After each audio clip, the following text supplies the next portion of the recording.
Hello viewers, फिर से मेरी क्लास में आपका स्वागत है। आज हम IPF यानी कि इनवर्स ट्रिग्नोमेट्रिक फंक्शन को फर्दर प्रोसीड करेंगे ना। तो स्टार्ट करते हैं। हमने जो लास्ट 3 लेक्चर्स पढ़े हैं उसमें हमने क्या क्या किया, तो पहले जो सारे ट्रिग्नोमेट्रिक रेशियो थे उनको क्या बनाया हमने 1 1 and on two, and then हमने उसका इन्वर्स फाइंड किया। और ये इन्वर्स की मैंने डोमेन और रेंज, ये सारे ऑन टू है, रेंज बोलो या फिर कोडोमेन बोलो, वो इक्वली होता है because this all are onto. इनको हमने ऑन टू बनाया फिर ये फाइंड किया, so it is also onto. So आप रेंज बोलो या कोडोमेन, ये सेम ही रहेगा। ओके ना, ये हमें आगे दिक्कत था इसलिए मैंने ये राइट कर लिया है। ओके ना, आज हम क्या करेंगे, आज हम प्रॉपर्टीज़ देखेंगे, जो प्रॉपर्टीज़ यूज़ करके हमें NCERT की 2.1 लगानी है। ओके ना, प्रॉपर्टीज़ ऑफ IPF। तो फर्स्ट प्रॉपर्टी क्या है, sine inverse x equals to x। आप देख सकते हैं ये दोनों क्या हो जाएंगे, cut, because both are inverse of each other. और आंसर क्या निकलेगा, ये जो होगा यहाँ पे भी सेम वैसा ही है, साइन इनवर्स साइन, यहाँ पे भी क्या होगा, ये दोनों कट होकर क्या आ जाएगा x। बट यहाँ पे जो आंसर आएगा, जो दोनों आंसर क्या होंगे, डिफरेंट होंगे। एक रेडियन होगा और एक वैल्यूज होंगे। तो कौन सा रेडियन होगा और कौन सा वैल्यूज होंगे वो देखते हैं। We all know that sine होता है तो आप क्या करते हैं, यहाँ पे क्या होता है, एंगल होता है। यहाँ पे क्या होता है, पूरा एंगल होता है। और आंसर जो आता है वो -1 और 1 2 के बीच आता है। सपोज यहाँ पे 5/6 होगा तो आपका आंसर क्या आएगा, 1/2। तो जो ये निकलेगा वो क्या होगा, x बिलोंग्स टू ये साइन की जो रेंज होगी जो कि है -1 to 1, वो आपका आंसर होगा। बिकॉज बाहर साइन है तो जो आंसर निकलेगा वो रेंज किसकी बताएगा, साइन की। So x belongs to -1 to 1। Same way यहाँ पे बाहर क्या है, साइन इनवर्स, और इसका जो कोई भी यहाँ पे होगा और आंसर क्या निकलेगा, इसका रेंज आएगा। इसका रेंज क्या है, -π/2 to π/2।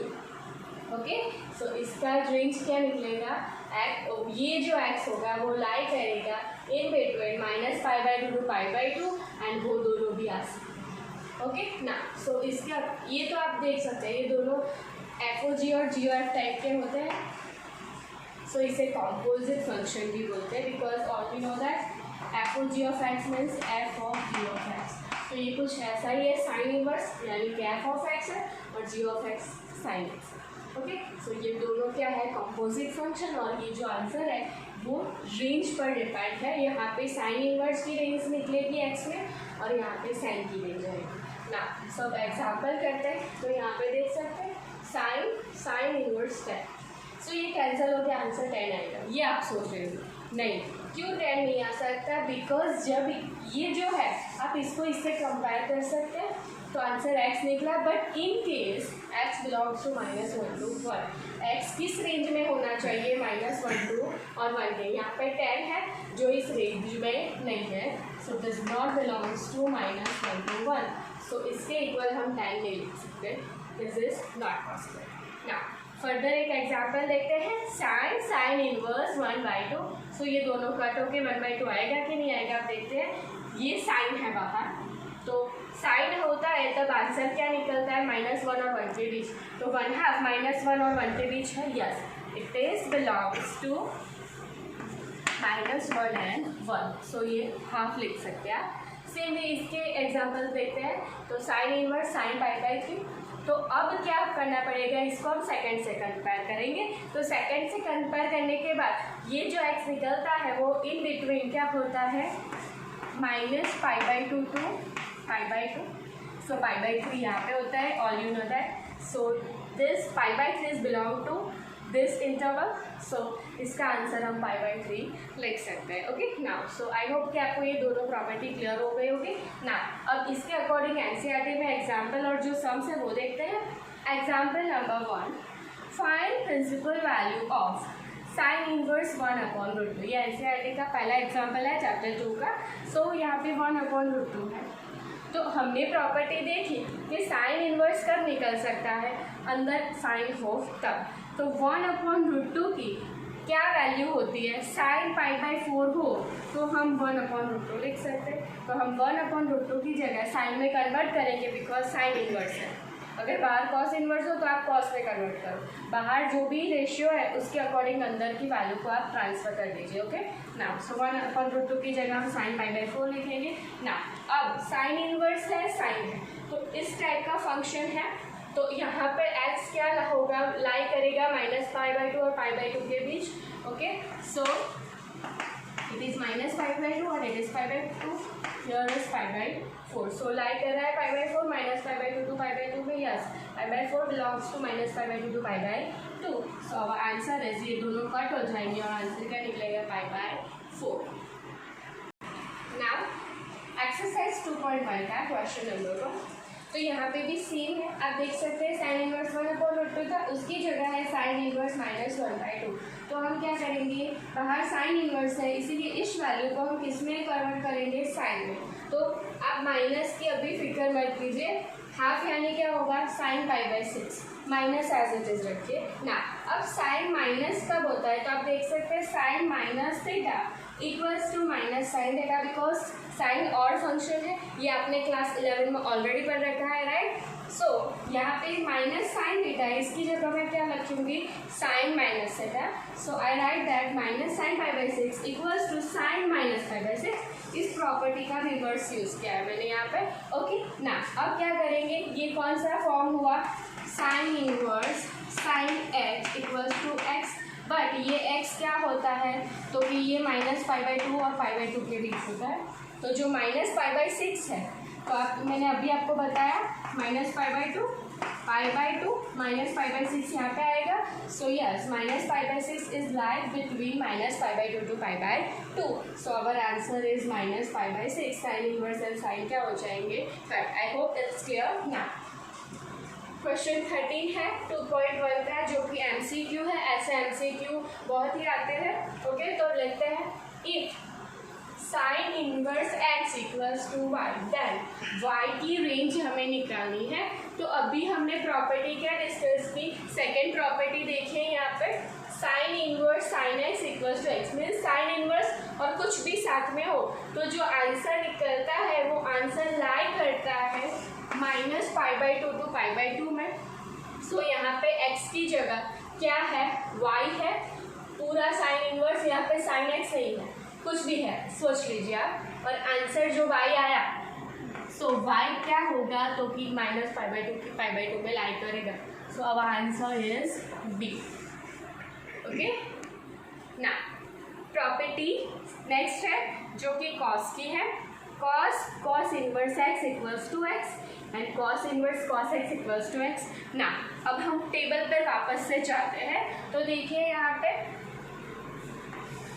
जो कॉस है उसकी रेंज है -1 to 1, यानी कि कॉस का जो भी आंसर निकलता है वो -1 to 1 में लाई करेगा। और सेम वे कॉस इनवर्स का जो भी आंसर होगा तो उसकी रेंज क्या होगी, 0 to π।